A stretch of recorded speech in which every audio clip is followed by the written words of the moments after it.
Thanks, Jim. Perfect. And then, do we have a mic in the audience?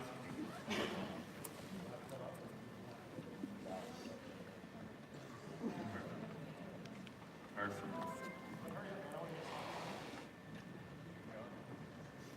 Okay, thank you everybody for coming today. My name is Eric Rudera, and I have on stage with me. I'm Alex Smith. Welcome to Jerry Call Podcast. And we're going to introduce our two special guests during our live podcasting session that's going to take place after a very short introduction about how to do not live podcast, but just a podcast. I think our overall goal is that we need more people using social media, whether it be on Twitter or podcasting, in palliative care and hospitals, to really share the amazing things that we're doing. And we're going to show you, even the podcast is really easy to do. It doesn't take a lot of effort. Me and Alex, we run a weekly podcast, and it's a hobby, we don't get paid for it, and it's a lot of fun. So really encourage anybody in the audience to actually take a moment and think, is this something I want to try? Because it's actually a lot of fun. Any other thoughts, Alex? While we're not going to teach you how to do this, we are actually streaming this live via YouTube right now. Ann Kelly's in the front row. There she is waving. Streaming this live, and we have how many people watching right now? 6 people so far. People watching. One person likes it. So real quickly, disclosures. Our main disclosure is we both run a podcast, but we make really no money doing it. This is a labor of love. It's a lot of fun, and I learned a tremendous amount from it. Our objectives, we're going to quickly go over how to actually start your own podcast, and then we're going to be talking to our two special guests about articles that just got published 4 minutes ago in JAMA Oncology and JAMA Internal Medicine about serious illness disease. And for the live podcast, because it's a live podcast, we have our Twitterati folks over here at this table taking questions via Twitter. Thank you, Jeanette and Paul, for doing this. If you have questions, we have a mic with them too, so you can walk over during the podcast and actually ask any questions that you want. You will be on YouTube, just a fair warning. But again, I think we should just have fun with this. We don't have a whole lot of time about how to do a podcast. I would say though, if you go to the Jerry Powell website, we have a guide that you can download on how to do a hospice and palliative care podcast. And for anybody in the audience or on YouTube who are listening to this, I would also say if anybody's interested, I will be happy to be your podcast mentor to help you through the steps to do this. Because we need this. For example, JPSM needs a podcast. If you're interested in doing it, talk to me afterwards. We'll create a business plan, send it to Christian Sinclair, and you know what? In a couple months, maybe we can actually start up a JPSM podcast, or you can. So, let's quickly go over the 3 basic steps for a podcast. What is the first step, Eric? The first step. Figure out what you want to be. There's a lot of different ways we can do this podcast. It could be to a general audience. Alex and I, we do it towards healthcare providers. That's our audience. It's know what you want to be. And Did we do this, Eric? yes, we did. Oh, we actually did things our audience because a lot of things we talk about, like most people are not going to understand some of the things that we talk about. Sometimes, but we also know that this is not geared towards like research methodology. So we warn all our guests is that this is not just going to be focusing on the method section of the argument. Does that sound right? Sounds right. Okay, what's the second step? Well, we're still in the first Oh, step. still the first step. So figure out what you want to be. Who is your audience? What kind of show do you want to have? Is this an interview show? Or are you going to be giving people information and talking about it? I think the other thing is, I remember the first time we were thinking about a podcast. I'm pretty sure Alex's question was, what's a podcast? You remember that? I don't think I listened to a podcast or recorded a podcast. Listen to podcasts. Listen to a lot of podcasts. Figure out kind of what works, what doesn't. There's a ton ton of great podcasts out there. Unfortunately, there's not a whole lot of palate care podcasts out there. There's been some over the last 10 years. Some have started, some have stopped. Other ones right now, Marilyn McPherson has a podcast, which is absolutely fabulous. Capsy has a podcast. What was that? What's the name of, the Jerry Pal guide has, if you go to jerrypal.org, it actually has the link to her podcast, as well as other podcasts like Capsy podcasts that you can actually listen to and learn a lot from. All right, so figure out what you want to be. Second, pick a good name. Names are really important because they help people figure out who you are, what you do. It took us a while to figure out our name, Jerry Pal. Although Jerry Pal Podcast did not take us a while, we just added the word podcast. Yeah, it could have been Jerry Pod, but we would have taken out the pal. Yeah. So figure out a title. Second step. Forward and edit. Forward and edit. Good. So, thank you, Alex, for the wonderful. So I would also say, think about this as like you're on it's like a dating scene with the podcast. You're trying to figure each other out. So I would say, when you think about buying some equipment, don't buy a house and a ring and everything else on the very first day. You're trying to figure it out. So I would say is, spend a little money, as much as you would like going out to a nice restaurant, maybe $100 on a good mic. Because what you don't want is to take your first date to Taco Bell, because it's just not going to work well. And I think we have to respect our audiences too. So what we want is them to be able to hear us well. This microphone is the first microphone we used.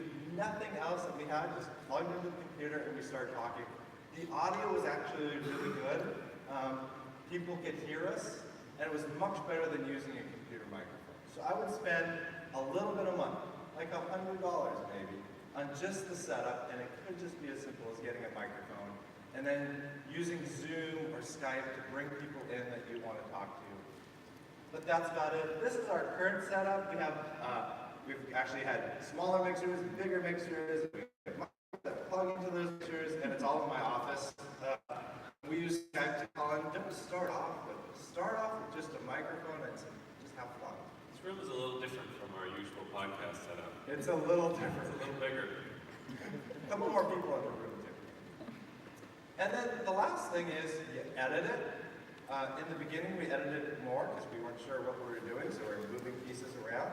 And now it doesn't take a whole lot of editing to actually put up the podcast. And then you upload it onto a service. We use SoundCloud. The MP3 is stored there, and then you don't have to do anything else. After making sure iTunes, Google Play knows who you are and where to find your podcast. Again, all of this can be found in our podcasting guide. Just go to jerrypal.org, and the very first link will be to the podcasting guide. Any other thoughts, Alex, before we move on to our stuff? If people aren't ready to quite move to podcasting, this is pretty advanced social media stuff, is there a really easy step they could do to get started? There is a really easy step. It's what these people are doing right here. Using Twitter or any other social media service, Instagram, Facebook, to actually just start talking, start the conversation about what we're doing in hospice and palliative care. So Twitter is really easy. It's the one that I really recommend people starting with, trying it for 2 weeks, and seeing if they like it. Here at the National Assembly, it's actually really great. You can just use hashtag HPM19 to figure out what people are talking about. And in this session, you can just use hashtag HPM19. They're watching out for questions so far on Twitter, so if you have questions, please send them their way. All right, can we turn on the mic over here? Oh, yeah. It's just sharing. It says, from @DocTatum, HPMQ, how can I find some info about starting my own podcast? And luckily there was an answer, so you can find the link to this. If you're on Twitter and you wanted to have that link saved for later, star that tweet so when you get home, you've got all of the tweets you thought were really helpful it's all curated for you when you get home from the meeting, and you got your to-dos right there. You can bookmark it with the little arrow on the Twitter. You can bookmark it, and then that way you can go back later. I just use the favorite heart sign, and it's there for me when I go home. And we're a smaller group, so any other questions about how to start a podcast before we go into our second session? Yes, Mike? So the question is, do you have to know how to play the guitar? I think it's not an uncommon question, kind of like, why do we have guitar and music in our podcast? And I think part of it is just have fun. Like, figure out what makes you unique, figure out what makes it fun for you, and include that. And I think for me, like listening to Alex every time, the first part and the second part, I love kind of just, it makes the room inside where we're recording a really humorous place. Yeah. Not that your music is bad, Alex. Sometimes it's really bad. That is funny. So what app do you use to edit the footage? So the question is, what app do we use to edit the footage? So again, you can go to our guide for more details. We use a program called Audacity. It's free to download. It's for PC and for Mac. There's a little bit of a learning curve. If you got a Mac, GarageBand is another one that you can quickly use just to edit the podcast, and then you upload it to a service like SoundCloud, where it's pushed out to the rest of the world too, and it lives on the internet. Again, I'm just going to throw this out there one more time. If you're interested in starting your own podcast, talk to me afterwards, and we can actually talk about kind of more in details about what we actually did to do it, what you can do, because again, it's a lot of fun. Yes? So the question is, how long are our podcasts? I think this goes back to the question of figuring out what you want to be. Is this a 5-minute podcast? Is this a half-an-hour podcast? Is this an hour-long podcast? Is this a podcast that goes over 9 different episodes, like a serial type podcast? Really try to figure out what you want to be, what your objectives are, what are you hoping to achieve. Our podcasts are mainly, and you'll see it, interview podcasts with people that we really want to talk to who are doing great things in hospice and family medicine. And so we try to limit it to about 25 to 30 minutes. We record for about 45 minutes, and then we kind of edit it down a little bit. So, but that's kind of what we've done. And if you listen to a lot of podcasts, they usually vary from like 20 minutes to an hour. Sometimes more if there's like a serial. How do people find you? So the question is, how do people find you? So another one that, again, I'd be happy to talk about more afterwards. I think this is the use of social media. And this is not true just for podcasts, but like our research publications, anything. It's not enough just to put something out there and assume people are going to find you. It's actually getting the word out. So part of it is we use Twitter, we use Facebook, we use our blog to actually get the word out to people that we have a new podcasting episode. Currently, about 3,000 people listen to each episode that we do, which from a podcasting standpoint, relatively small audience, but they're mostly healthcare providers. But just think, like this room probably holds 3,000. or probably 2,000. So every episode is bigger than a plenary episode at AHPN. So that's kind of nice when you think about it that standpoint. It seems like I get an email with a transcribed transcript, which is nice when I can't listen to the podcast. I was wondering, how do you all get that transcription? Do you type it? So we send it to my research assistant, who then sends it out to a transcription service. We have it transcribed and we put it on, upload it into the post. And the research assistant actually helps upload it and then put it on Facebook, Twitter, everywhere. So we do have that bit of assistance, makes it a lot easier. And I would say that this is something that we did later on, after we've done several episodes. Initially, I did the editing, the uploading, and we didn't use transcription in the very first couple of posts. Is that we figured out, do we like it? And the transcription, how much does it cost? It's $1 a minute, something like that. Yeah, it actually doesn't turn out to be a whole lot of money, but again, it's an additional perk, but it's not necessary. And that's rather unusual. Most podcasts, of course, aren't transcribed because it's a podcast. You're supposed to listen to to it. But got feedback from folks like my mom. I can't figure out how to hear the podcast. Can you just like write it out for me? So we do. So there are people who read it. A lot of people actually. Are there any legal concerns or restrictions that your institutions put on you for doing this?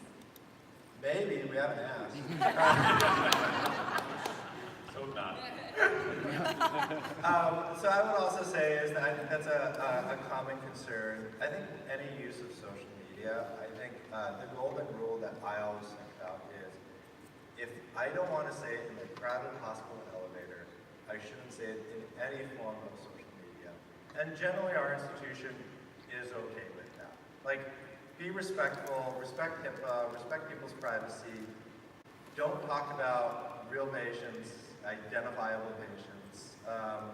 And again, if you're not going to say it in the crowded hospital elevator, don't say it in a podcast. And if you are going to say something bad in a hospital crowded elevator, podcasting is the least of your worries. So, yeah. Right. Okay. So again, if you're interested in learning more, talk to me after this. We can go, again, much more in depth about how to do this. But we were thinking next is actually show you what goes on in live podcasts, just to also demystify it and also say it's not very hard to do. Alex and I can do it. Like, that's a pretty low bar. So, we're going to start. Jerry Powell podcast, and we'll actually pretend we're in my office right now doing this live podcast. Welcome to the Jerry Powell podcast. This is Eric Rivera. This is Alex Smith. And Alex, I see a couple more people in this room, more than usual that we have. Would you like to start off with some introductions? Yes, so on stage with us, we are honored to have Rachelle Bernacki and Joe Paladino, who are from Ariadne Labs, Harvard, Dana-Farber Cancer Institute. They're both physician researchers. Welcome to the Jerry Powell podcast. We're delighted to be here. We're so excited to be here. Thank you. So we start all of our podcasts the very same way. Do you have a song request for Alex to sing? I do. How Sweet It Is to Be Loved by You by James Keller. Great. And Alex, there are a couple other people in this audience. Are you going to get them involved? Yes, so we could really use your help on the chorus. Everybody knows this song, right? I think so. All right. How sweet it is to be loved by you. Yeah. How sweet it is to be loved by you. It's great. I needed shelter of someone's arms, and there you were. I needed someone to understand my ups and downs, and there you were, with sweet love and devotion, deeply touching my emotion. I wanna stop and thank you, baby. I just wanna stop and thank you, baby. How sweet it is to be loved by you. Yeah! How sweet it is to be loved by you. One more time, sing it out. How sweet it is to be loved by you. Yeah.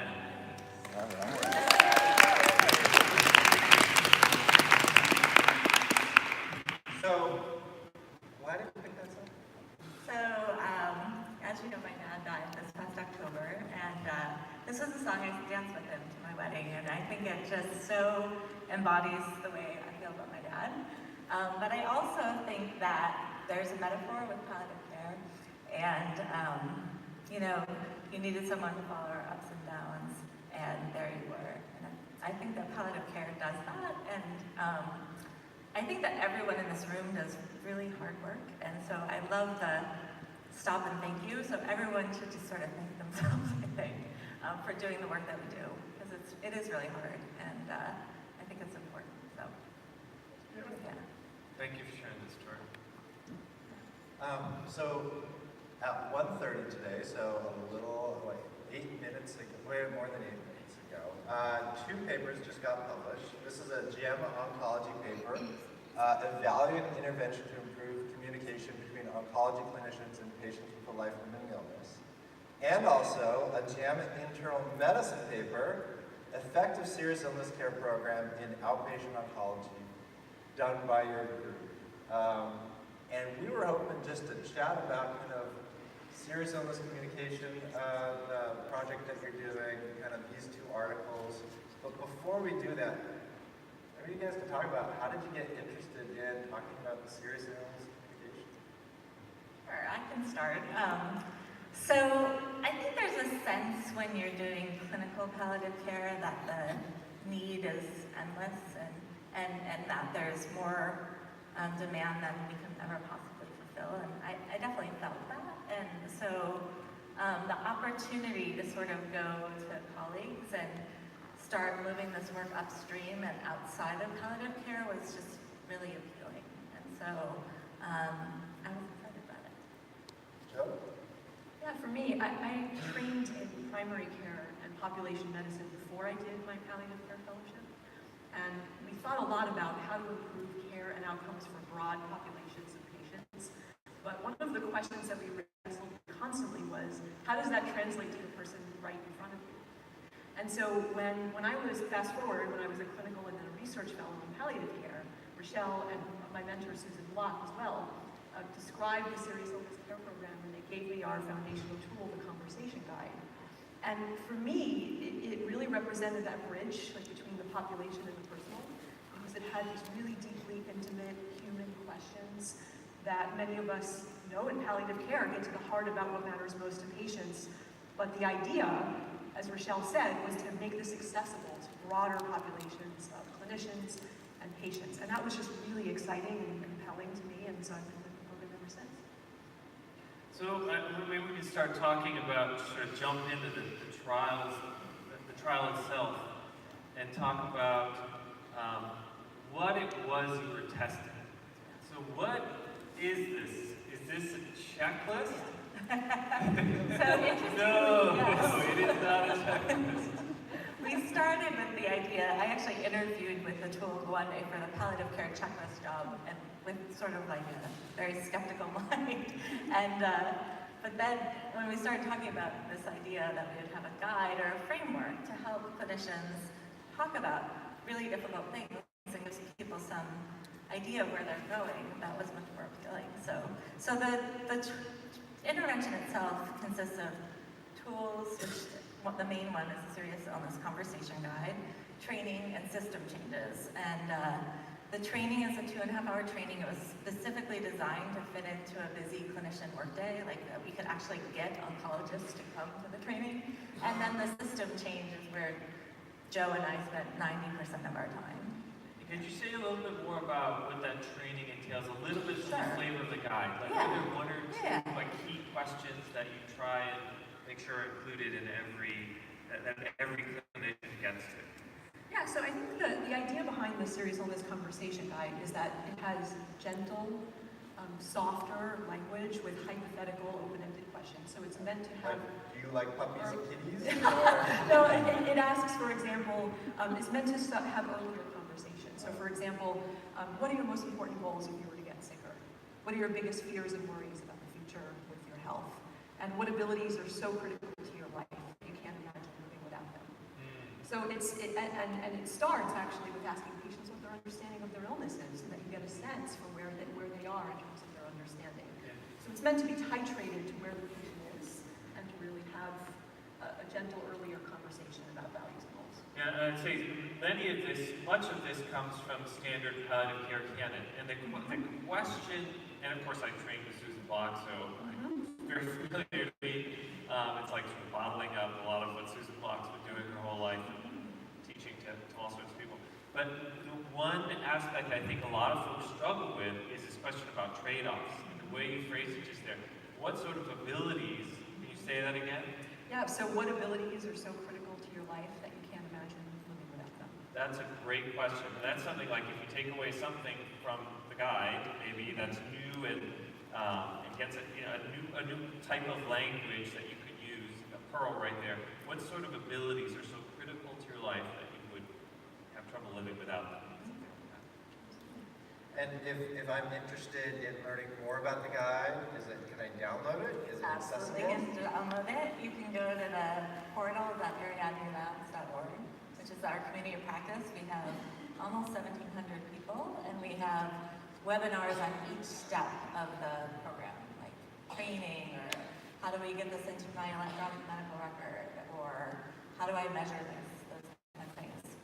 And just to emphasize here, it was much more than the guide itself, right? We had like some mailing out to patients beforehand, sort of like, so there was a patient activation component. There was the training clinicians themselves, but there was also a structured EMR form. Yeah. So the structured EMR was probably the most difficult part of this. So we first built it in our homegrown electronic medical record system and then replicated it in Epic. But the whole idea behind it was to have a single source of truth for what matters most to the patient. What do they care about? You know, do they want to get to their granddaughter's graduation? You know, and have a place where everyone, including nurses, social workers, chaplains, everyone could document in one place. And it also included, you know, healthcare proxy, code status, those kinds of things as well. Any other system changes that you guys did? Yeah, sure. So I think the clinicians in the intervention group identified no patients using the surprise question. Would you be surprised if this patient died in the next year? And any patient whom the response was no, I would not be surprised. Was eligible. Now remind me. That was also, I was going to say, that was the one that crossed to the control group as well. So the control, so just going back to the intervention for a minute, they received a clinical reminder to have a conversation in their outpatient during a typical outpatient visit, as well as the EHR template. And so the intervention clinicians received this package, the tool, the conversation guide, the training with follow-up coaching that was given telephonically or in person or by email, as well as the systems changes. The control clinicians had usual care. The intervention component that they also had was using the surprise question to identify their patients who were eligible as well. And remind me, I remember an article from Josh Lakin on the surprise question in your group. I thought the surprise question in that article didn't. So in oncology, it actually works quite well. The hazard ratio is about 10. And we actually have a paper coming out in Journal, or JGIM, about the use of the 2-year surprise question in primary care patients, and it actually worked a lot better there. Oh, and then the first one was 1 year surprise question? 1 year surprise question, but 1 year surprise question in oncology is not too bad. Okay. And the other piece of the surprise question, which I think is shouldn't be missed by this audience, is it's activating.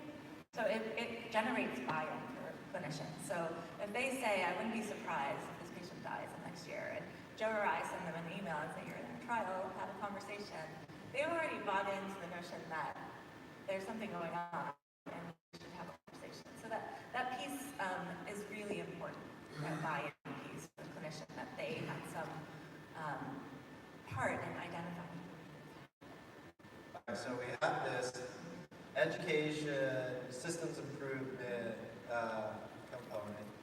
Did it work? Great question. So we were able to show that we have more, better, and earlier conversations in the intervention group. And that those patients that had conversations had decreased anxiety and depression, and that decreased anxiety persisted. We did look at goal concordant care, which is our primary outcome, and the holy grail, as you noted, Eric, and we didn't have enough patients to actually determine the outcome for that.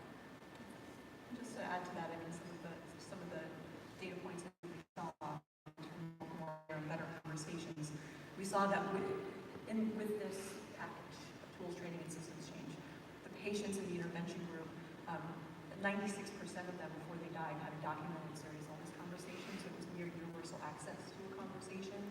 Conversations started significantly earlier, so 5 months before death in the intervention group compared to about 2.5 months in the control group. And we actually saw different conversations happening. So there was a significant increase in discussions about patients' personal values or life goals. So concrete examples from the documentation, the patient wants to be able to maintain his teaching schedule, and that's his primary goal. Or a patient who said, I want to be with my family as much as possible, and that means that if the treatment might not extend my life, I don't want to go back to the hospital and I prefer to be home. That's concrete clinical information that can be used to make decisions. And so we saw that in 90% of the patients in the intervention group compared to fewer than half in the control group.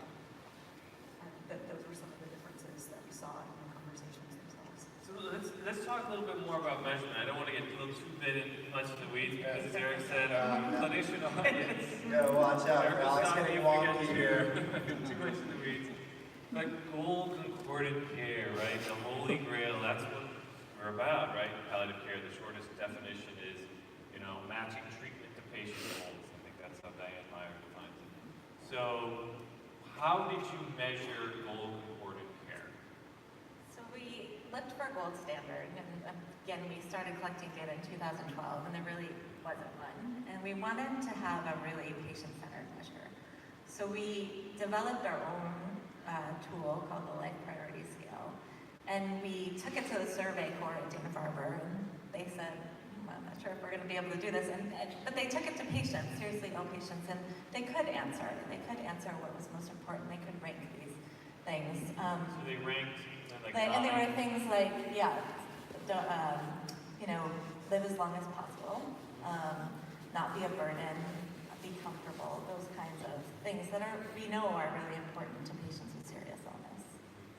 And then they could rank it on a Likert scale, and they could also force choice rank. And then after the patients die, you would go back and ask their loved ones? Loved ones, and that was actually quite hard. And we didn't have as many patients die as we anticipated, which is a good thing. We had immunotherapy sort of came of age in our trial, which is good. And it also is quite hard to ask bereaved family members these questions while they're quite soon after their loved ones are ill. Right. And then you would ask them what? Like how many of these were the goals that they said that they articulated they were important to them near the end of life? And then we asked the family member what were their important goals and how much did they achieve them. And how much did they achieve them? Right. Okay. Right. And goal, how did you, what was goal concordance? They have to So- be like 1 out of 1 or 3 out of 3? So, for example, if their goal was to live forever, and then they Right. didn't live forever. Right, exactly. It was quite hard to do this actually. So we had we added them up, and we added them, and then we saw what the match was. Okay. And you had another co-primary outcome, which was Peacefulness. Peacefulness. Can you talk? What is peacefulness? So peace is a measure by Holly Pregerson. Peace, equanimity, acceptance in the cancer experience, and we measured that actually every 2 months, as we did anxiety, depression. And so that also, we looked at that in the last 3 months of life, and we didn't see a difference. Equanimity?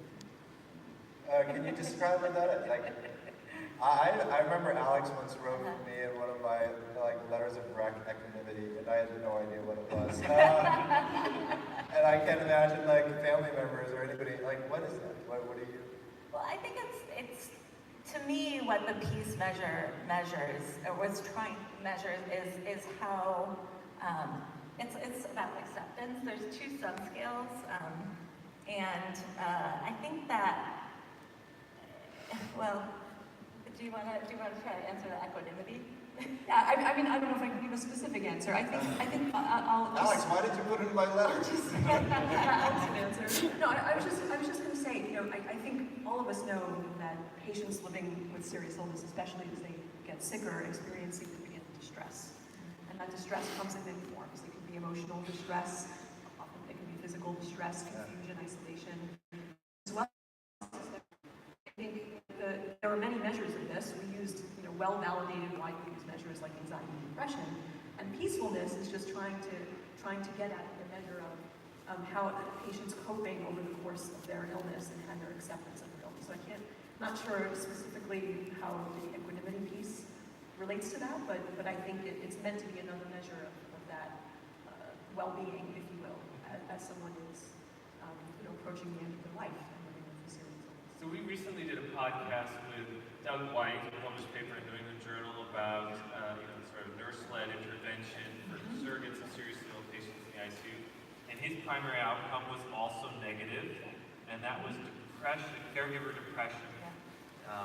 And so key, I think there's a, like, if you could do it over, would you change things? Which is, hard to say because there's a reason that we pre-specify endpoints, and we certainly don't want the pharmaceutical industry gaming primary endpoints and changing them around. But to ask the question, like, if you could do it again, would you choose this? How would you change the way that the trial is designed and structured?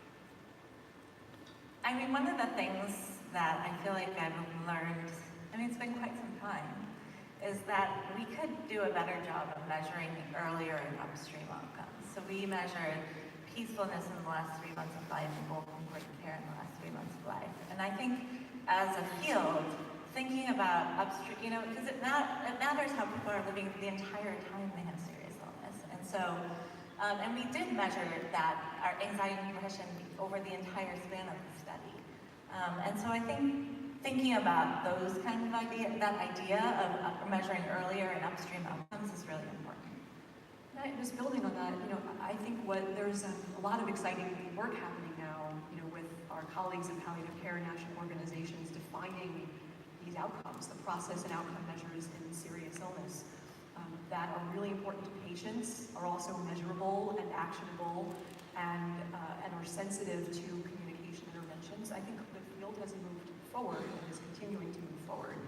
I'm personally really excited about measuring conversations themselves, because we all know that it's the right thing to do. And so measuring conversations was a part of our trial. I think that I would repeat that.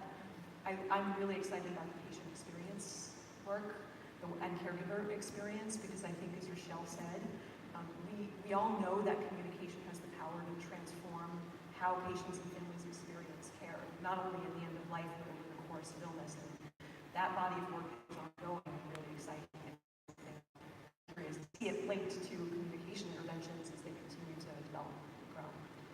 So as you're saying, you phrase this as communication intervention. I wonder if you would say it's an advanced care planning intervention. And there have been a number of, there's this big question out there about, does advanced care planning do anything? And some will use your data to say, no, it doesn't. Look, it was a negative study. And others will say, look at all these wonderful outcomes, which weren't primary outcomes, but were incredibly important: reduction in anxiety, depression, documentation, goals addressed, etc. Is this an advanced care planning intervention? So I think of advanced care planning as a large bucket. And so, everyone, all of us should have healthcare proxies, maybe have an advanced directive, but serious illness conversations is a subset of advanced care planning. It's for patients with serious illness or life-limiting illness, and it's a different conversation. Honestly, asking that question, what abilities are so critical to your life, or how much are you willing to go through for the possibility of more time, is a question that people with serious illness think a lot about, and for a healthy person, it's a little more abstract. So I think it's a different conversation, but it's a piece of advanced care planning. All right, we also have some people in our live studio audience, so if you have questions, submit it to Twitter, or walk up to the microphone, and you can actually ask your question for the microphone. While people walk up, again, encourage you to walk up. I got one other question, is why did it help with anxiety and depression? Like, what? I have them talk about their goals. What about that led to less anxiety? I'm having a hard time making that connection. I think that we have theories, and I think we're really excited about those findings on anxiety and depression. So there was another paper that just came out from this trial a couple of weeks ago. We audio recorded 30% of the conversations that happened between the oncology clinicians and patients using the guide in the intervention group. And so one theory about why it led to reductions in anxiety and depression is that it's therapeutic to talk about your fears, your hopes, what your worries might be for the future, even if you can't fix them. And so what we found from those data is that patients were really able to go there. When you ask them the open-ended questions that we said, they shared their hopes, their fears. They brought stories about prior experiences that inform how they think about trade-offs, how they think about certain decisions. And I think that that's really powerful and has therapeutic benefit. And the second hypothesis or theory is this idea of preparation. So I think many of us know that these conversations happen so late often that patients kind of crash into these conversations, when they're very sick or in the hospital. And what we're trying to do with this program is move the conversations earlier to gentle, patient-centered conversations about values and goals that allow patients to plan and prepare for the future. So those two ideas, it's therapeutic to talk about what worries us and our hopes, and it also can be helpful to prepare our potential outcomes, again, in the 30s. So last question for me before we get to the other Twitter questions and people going up there. You mentioned that there were very few people to evaluate for the primary outcomes in particular. Right. And that's for the outcomes that you abstracted from the electronic medical record or the surveys, you had more focus. But for the primary outcomes, I remember something like 30-something people in both intervention and 30-something in the control group. Very small numbers. And from I remember your power calculation, you kind of needed 200 to really get a good sense. But still, was there some indication from the effect estimate that this might be effective or potentially harmful? There really wasn't enough data there to look at. We will be doing a second paper that Justin will write about the actual data from the goal concordant from the life priority scale, and that will be published at a later date. So, and could you say more about why is it so? I mean, these trials are hard. This is a single site, so these are like your friends in oncology that you're getting to this. Still, it's hard to recruit enough people to get enough patients to die from these studies. So we had 72% participation at Dana-Farber, which we were pretty proud of from the clinicians, which is fantastic. And we had a participation rate in patients that was pretty similar to other trials of seriously ill patients.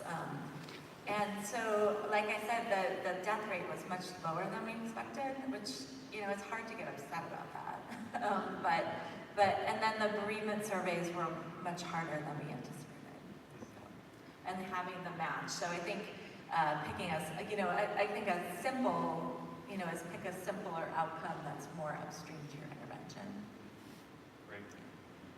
Go ahead, open it up to our live audience. Ask people to come to this point here, and if people want to come to that point, I can bring the mic, but if there's not a long line, come over here. Hi, my name is Cynthia from New York. I have a question. Actually, I have two questions. One is, since there's quite a bit of anxiety and depression, how many of these patients needed actual mental health interventions? And would that be a confounder? And the second question is, these conversations are tough. How translatable do you think they would be in patients who don't speak English? Those are two great questions. So the first question, the translation question is great. We have the guide translated into 10 languages that's available on the Community of Practice that you can download for free. That being said, they've been translated and back translated, but we want people to use them. We're actually asking for feedback. So we had a group in British Columbia actually do that work, and they would love to hear from you. So if you have English speakers that you try it with, I just went to Japan and we used the guide there, and I think it does probably require an adaptation process, and there's a professor, Kazawa, that is working on that and putting together a group of people to think about that. Your first question was about Mental health? mental health. Right, so the Dana-Farber IRB is takes very good care of their patients. So in the GAD 7 and PHQ-9, there's a question about... Those are measures of depression and anxiety. respectively. Exactly. And there's a question about if the patient is at risk for harm or self-harm. So we did have a couple episodes that happened during the trial where we did intervene and offer a psychiatry visit that day, and I think it happened a couple of times. Are there higher rates of antidepressants and anxiolytics? We didn't look at that. So it wasn't examined. So. Yeah. I mean, the randomization worked in terms of the factors that we measured between intervention and control. There were similar differences, but we didn't look At baseline. At baseline. Right. And I think I'm remembering in Jennifer Temmel's trial, there was reduction in depression, and there were more antidepressants prescribed in the intervention arm. So how about another question from the audience?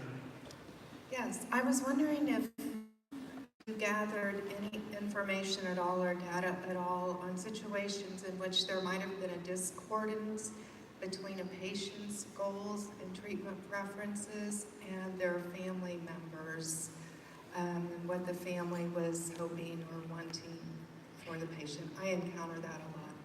Yeah, I think that is very common. You know, in terms of the family members who were also part of the trial, they were actually reporting on their perception of their loved ones' goals and whether they were met. Is that right, Rachelle? Yes. As opposed to their own kind of goals for their loved one. That was how we examined it in the trial, but I think that's a really important point because this is a unit.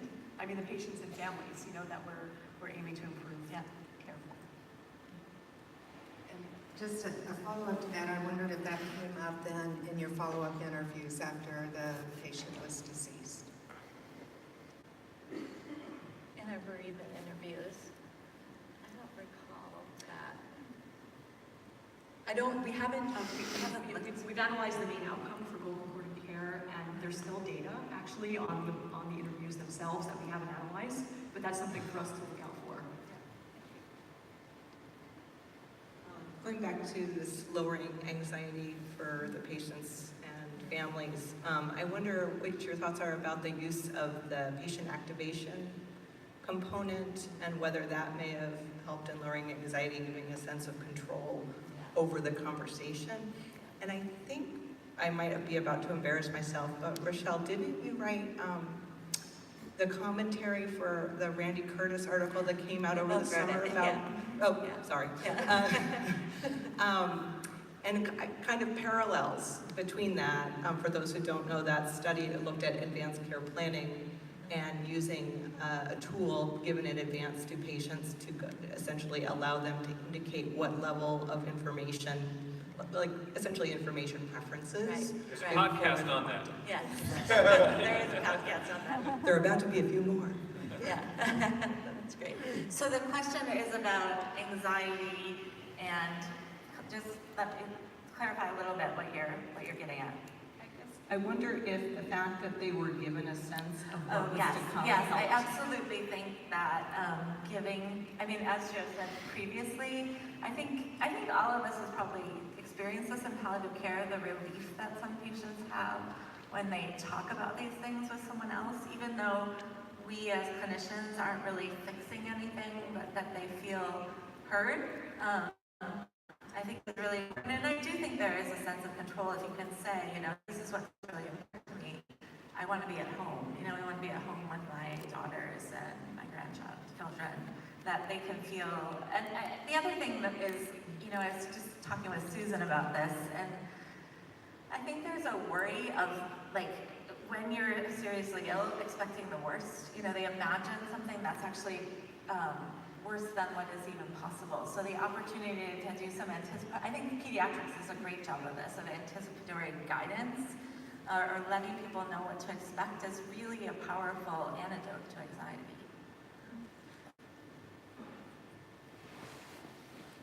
Hi, I'm just wondering if there was any piece of your trial that looked at the provider perspective, like from the oncologist, and how they felt in the intervention arm using the serious illness guide versus not. Yeah, so I think, so we have collected clinician acceptability that will be reported in a separate manuscript. You know, I will say, I'm taking off the researcher hat just for a minute and putting on, you know, many of us do trainings of, you know, clinicians and conversations, and both of us have done coaching. You know, there is an intuitive sense that when clinicians are prepared and feel skilled and confident and supported in the environment to have these conversations, their distress goes down in having the discussions, because clinician distress and having these emotionally complex conversations is real, and worries about harming their patients, concerns about the timing. And so with that support, their distress could go down and they might experience more satisfaction in their role and more meaning at work. And so again, that's not coming from the trial, that's just our intuitive sense and something that we've all felt from experience. And I think that thinking about the impact of these conversations on clinicians is going to be a really important kind of area of research. I also, I thought back a lot about what I felt like when I was starting this, and I felt like I was going to be the nag of Dana-Farber. Have you had your series of this conversation? And, what I found was so incredibly different. Oncologists would come to me and say, I love your study, I know I should have these conversations, I do it, I feel better about the work that I do. And that's really what we wanted to do, was to make it easy. Every oncologist, cardiologist, nephrologist goes to work wanting to do the right thing. It's just that maybe they don't have the right words, there aren't the right systems set up, there aren't the right incentives, to have these conversations. So I think it's really important to remember that we just wanted to make it easy for them and for them to feel good about the work that they've done. I wish that we had collected burnout on our clinicians. We collected that at the end, but not at the beginning. Right. So what's the next step? Where do you take this? Yeah, sure. So we have partnerships with health systems around the country right now who are adapting and implementing this program as quality initiatives for their patients and their clinicians. And these are systems whose leaders have decided that improving serious illness communication at the population level outside of palliative care is a priority, and they're working to align this program with other organizational goals. And we're working closely with Vital Talk and CAPC in this work, and have brought this to 7 health systems as part of a collaborative over the last year, and another 12 to 15 over this next year. And they are really, bringing this program to life in a comprehensive way for their patients. But there's a lot you can do now, even if the system isn't quite ready to take this on as a large program. And we have, there's a number of people in the community practice that have taken this as their project, that they come and they teach their clinic or their small community group. I think it has a bit of a grassroots feel, which is nice. Maybe room for one more question. Is there one more question? There's a question from social media here, because we answered your question last week, is that right? Yeah. Vital care, especially how do you combine it? Question about Vital Talk. Yeah, how do you see yourself integrating with Vital Talk and maybe other advanced care planning tools or communication tools out there like Prepare for Your Care? So we're partnering with Vital Talk to do our faculty development, and that's an ongoing project with Elise Carey and Bob Arnold, Justin Sanders, and we're excited to do that work, and it will continue for the next year. Yeah. So is there time for one from social media? One from social media. Hey, this is fantastic. I feel bad my colleague Jeanette doesn't have a mic, but I'll take the prerogative here. This is about the RCT data. Did the length of relationship continuity or satisfaction with the oncologist impact the effectiveness of the intervention? So we had really high ceiling effects in our measures of therapeutic alliance. So patients love their oncologist at Dana-Farber. They love them, and we had almost no room to grow at all. So the length of the relationship, patients had to have had 4 visits at Dana-Farber before they were eligible for the trial. So we haven't looked at the exact length of time that the patients were at there, but they had that minimum amount. There was another question on social media that was around, when will we read about this in the New Yorker? And within that was how we tell this story in the media. But we also want the extended version of Alex's scene. I also heard a small organization called NP. You had to decide between a Jerry Powell podcast and NPR, and you chose the Jerry Powell podcast. Because we were there missing this. But Susan Flock is talking about all things considered today. Yeah, about just to be clear, Jerry Powell podcast, NPR. If you ever had the choice, I think Rachelle made the right choice. Well, with that, I want to thank both of you for joining us. I want to thank all of our audience for joining us. Jeanette and Paul, thank you.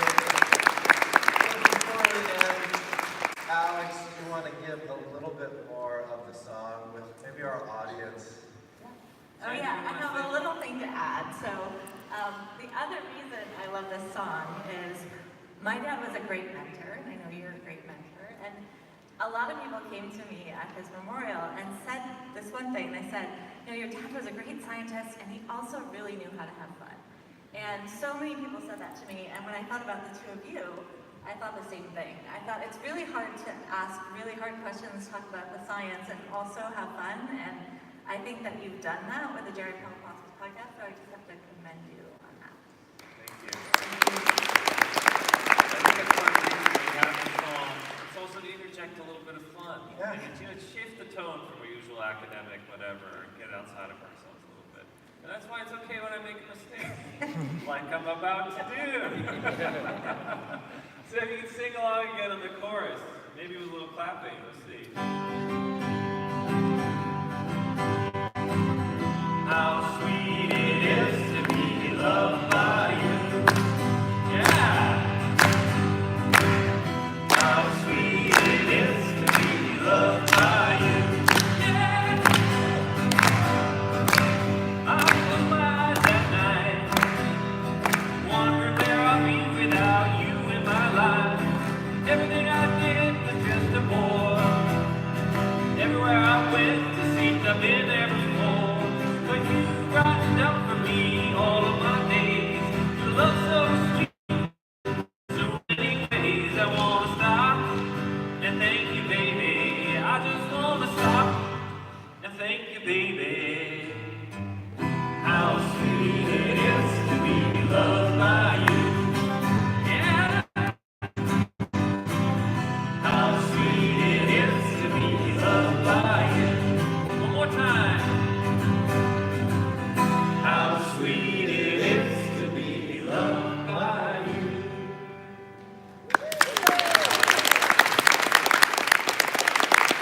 We will have links to all of the articles that we talked about today on our Jerry Powell website. The podcast should be up in a couple hours, so I encourage you to check it out, share it with others.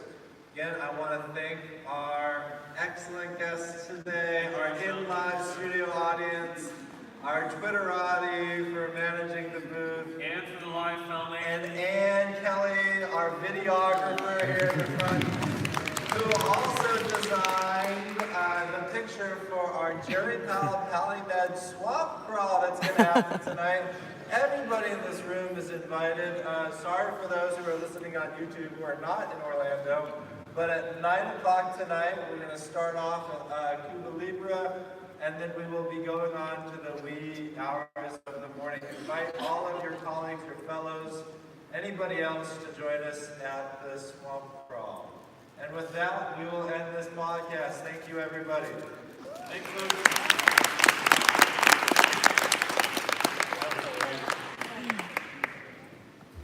And for those who want to talk more about the podcast, I'm up here. If you want to talk more about the article, a little bit of time. Thank you.